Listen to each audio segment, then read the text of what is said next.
So right now it's 2:54, a little late to the party. So how my days go, I usually wake up at 7. I get myself some coffee in me, as many cups as I can possibly drink before I shit.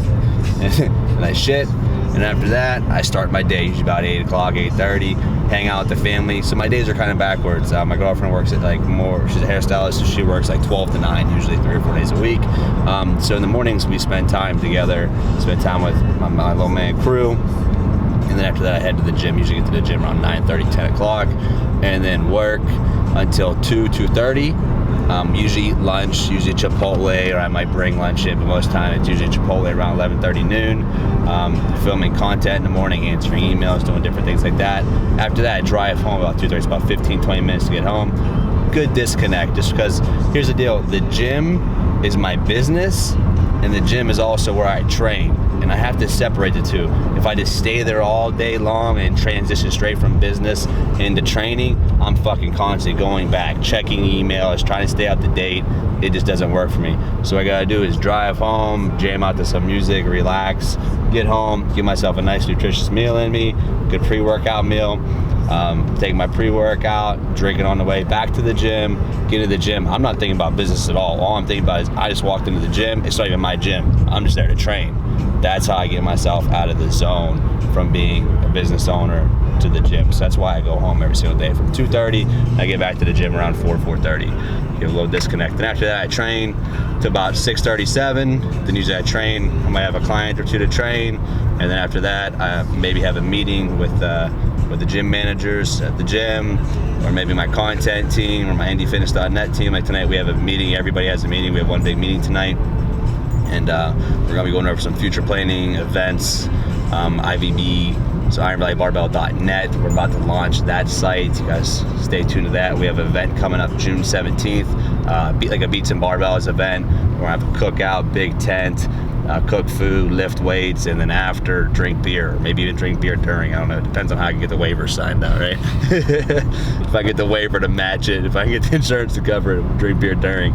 And so planning some events this summer. We're also going to do an event at the Sheraton on the rooftop, maybe a push-pull meet there. It sounds a little bit more feasible to do a push-pull there rather than like a Beats and Barbells event, for the fact that we just cannot halt the entire gym on top of a roof. Could you imagine taking that up the elevator to the whole gym?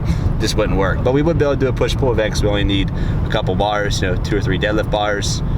3 would be efficient, 3 benches, and then roughly 800 pounds of weights. No, probably need a bit more. We'll probably actually need about 2,000 to 3,000 pounds of plates now I think about it, because the warm-up area, you have guys doing 500-600 pound pulls for warm-ups, and then obviously on top of the platform. That's still gonna be a pain in the ass, but it'd be super dope to do a push-pull meet on top of a roof. Wouldn't that be cool, Charlie? Yeah, we'll take the stairs. Fuck the elevator. Motherfuckers, who needs a cut weight for this meet? Go up the stairs, take the stairs to the 45s. That's epic. So that's what we have going on right now. I'm excited. I'm excited for the future, man. I keep emphasizing this. I love this song.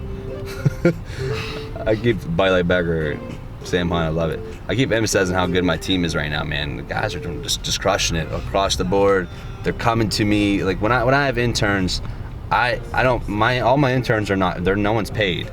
But my interns usually make more money during their internship than they make in their jobs that they left to come work for free, because my goal through the internship is to teach each person who comes to me to be self-efficient, to make their own money through their own businesses. I want my interns to create their own businesses while they're working for me, whether it be online sales, one-on-one training. I got a guy who details cars. I mean, you name it, where I'm looking for is meant to gather and to put as much knowledge into these guys' heads where they can create their own forms of income. Ryan gotta pay them.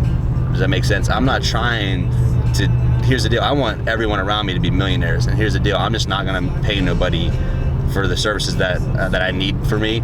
It's not worth $1 million. Therefore, I need to teach as many guys, and I want millionaires around me, so I need to teach them how to make their own millions. So that's what these internships are all about. And if you're going for an internship and they're not teaching you that, and you want to be a business owner or an entrepreneur, then why are you even there, right? Why would you even intern for that person? I want to be around people who are going to teach me how to become a better me. At the end of the day, the world we live in is fucked up. I remember this old guy was telling me a couple weeks ago, he was like, man, you need to start looking for, you know, obviously like 401ks, and you start investing your money. Now that I'm making good money, he told me to start investing my money into other businesses and organizations so I'd eventually make a lot more money. And I said, man, our world's backwards. So you're telling me that I'm now making more money for myself and I'm becoming self-successful, and you want me to give my money away to another man and rely on their hustle and their ability to make money more than my own? No, it's backwards. The world's backwards. Invest back into yourself. I'm always gonna bet on me. So anytime I have extra money, instead of investing in somebody else, I'm investing back into me, because in my eyes, I too can achieve anything. So I'm investing back into myself. The world's fucking backwards. You know, you wanna go to school and you wanna learn about all this other bullshit that just doesn't fucking matter. Look at Indy, flooded. Look at this. Indy is literally, they don't know how to drain water. They don't know how to drain water here in Indianapolis. It fucking baffles me. In West Virginia, it's pretty easy. There's hills. It does it for itself. So I guess West Virginia probably wouldn't know how to do it either, right? Because these golfers ain't doing a motherfucking thing. But yeah, man, invest back in yourself, guys. Every chance you get, invest back in yourself. Whether it's reading a book, buying an audio book, buying an ebook. If you're in fucking want to be a fitness, you know, you're into fitness and you want to be a trainer, you need to be a member. There's many of these websites that cost, like my site, Corey Grader's site, costs $9 a month. There's many of those sites you can get a part of. Be members on, buy as many ebooks you can, and just soak up as much fucking knowledge as you possibly can on a daily basis. Constantly investing back into yourself. And then once you do soak all this knowledge up, don't just regurgitate it. Say it in a way that makes sense to you, how you interpret it. When it makes sense to you, then you, whenever you go ahead and deliver the message, it's in your own way, not in the way that Zach Homol told you or Louis Simmons or whoever else. You're delivering a message that you learned it. That's extremely important too, not to just regurgitate knowledge. All the time I'm scrolling through Instagram and I'll see someone who because I do see everyone who subscribes to my website, and people will start subscribing to my website and then they'll just take my tips and they'll post them on their Instagram. So like all the stuff, all my content I have on my website just gets regurgitated. That's fine. You can regurgitate as much of my content as you want. Like, thanks, it's humbling. Even if you don't tag me, I know it came from me. So it puts a smile on my face, and we're also making the world a stronger place. So it's a win-win for everybody. But at the end of the day, if you're just regurgitating the knowledge, you haven't truly soaked it in and understood it. If you just gotta say it word for word, verbatim, what I said, you didn't truly soak it in, because when you soak something in, you can read it frontwards or backwards. I understand lifting frontwards and backwards and upside down, blindfolded, fucking dark outside, drunk, hungover, you name it. I fucking get lifting weights. And until you truly understand and master your craft that way, how do you expect to make any money from it? Or truly understand it and be able to teach somebody else how to do it? Does that make sense? That's pretty good, huh? Man, look at this guy. God damn, we about died again! Every time we do this vlogging shit, man, we almost lose it. Unfucking believable. Wait, we got a text. 435 squat, 10-pound PR. I still got 3 weeks left in the cycle. Let's fucking go. Right there, man, Brooks. See it? Our guys get gains. This is fucking. I don't see it, but. Well, there it is. We heard it. There it is. Look at this. Indy's underwater again. I think I'm gonna change my. I'm gonna change it. I need to go to agriculture. How to train water. Because this shit's just unbelievable. Like these houses up here. There's an alpaca farm up here. It's super cool. I've been wanting to get this on video for a long time. They have alpacas. They have cows. They have dogs. They have all kinds of crazy shit that just runs around in this big ass field. It's really cool. You can tell they're really like animal people because it's all fenced in with like a regular fence. Right there. See them over there? This is the fence. Look at it. Cows, goats, alpacas, you name it. That one's fucking sucking the other's nipple. Look at that thing. Look at it. Oh my God. You see that? I didn't know grown cows sucked the other milk out of shit. But look at this. Underwater. They have dogs. Beware dogs. Look at all this shit. This is all their land. I see these fucking alpacas running through here. They have like dugouts and shit over there for it. I love Indy. Crazy fuckers. Look at this. All underwater here, man. That's a beautiful yard. I love that yard. But look at this. Underwater. They need me. Agriculture. Systematic draining. They need me, man. We need to figure it out, Charlie. Maybe we'll get these garbage cans and physically dump them into this, guys. We'll water his plants. You'll never have to do another water cut again. I know. Think about it. Look at all this. Unbelievable. But it was on the road the other day and I fucking hydroplaned. Going through here, jamming, body like a bag of I'm like, ah, fuck. Spike, no wonder he calls it a bag, man. He's always nervous. What the funniest thing Spike does, he'll look through this thing right here on your side. You know, you can see through. His eyes will be peeking through because he feels safe because he knows I don't look at the road when I drive. I'm constantly texting and driving. I total 3 cars, so I get nervous when I look at the road, so I figure I just text and drive, keep me safer. Don't question it, just trust me. We're gonna die. Dude, so I'm pretty sure Keith Urban's playing for Legends Day in May for the Indy 500. You go? Duh. I'm going.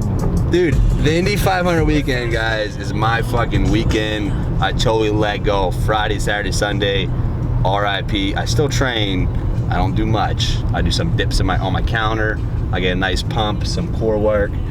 Get a nice little pump, some shreds for the race and stuff. But man, I'm focusing on how many beers I can drink and stay alive and not pass out. That's my main concern for that weekend. And I think it's important that everyone lets go sometimes. Everything's great in moderation. I'm not fucking doing it every single weekend like a lot of you guys are and still trying to attain your goals because it doesn't match your goals. I know for a fact, like in the summertime, we have 2 or 3 vacations planned. Then we have just weekend trips planned, canoe trips. We have whitewater rafting trip planned. We have plans to go to my mom's house on the weekend. I know with all this traveling and stuff, my performance is not gonna be at the highest level possible. So I'll be working a ton this off season just on weaknesses all summer. I'll be working on staying lean, working on my diet, working on my nutrition, all my weaknesses. My hamstrings for sure need more work. My lower core needs more work. My upper back needs more work. I'll be honing in on those exercises. That's on working my weaknesses. So when I do go back to a heavy training split, leading into a meet September or October, which we might be doing IPA Nationals. We're kind of looking at a meet right now in New York. It's in September 17th and 18th, I believe. If we do decide to do, meet that time, then about 8 weeks out, I'll be really focusing in on obviously going out and shit. But in the summertime, I know that I go out and shit a lot, so I don't compete much in the summer. It's just doesn't make sense to me. It's not feasible. I already know that I'm going to be going out and enjoying my life. That's the reason why I don't bodybuild, because I don't like to eat clean all the time.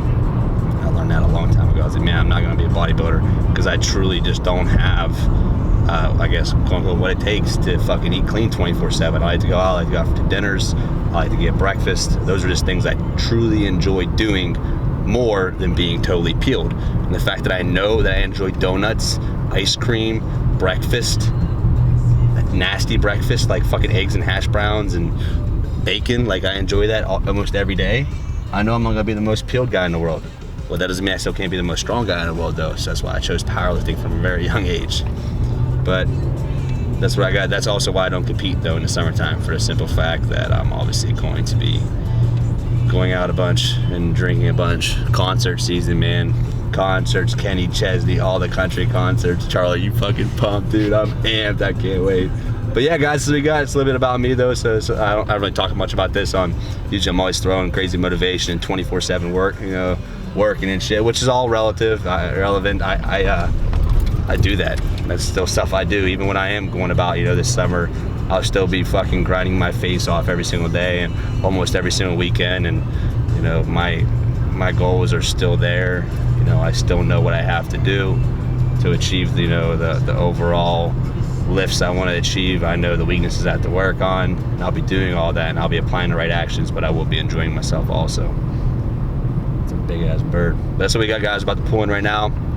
I got some lemon pepper chicken, some broccoli, some cheese broccoli, the one you put in the microwave for 3 or 4 minutes. Got that ready, and I also got some rice. So I'm gonna eat that right now. I'm gonna drink our pre-workout and go back to the gym and train. Boom.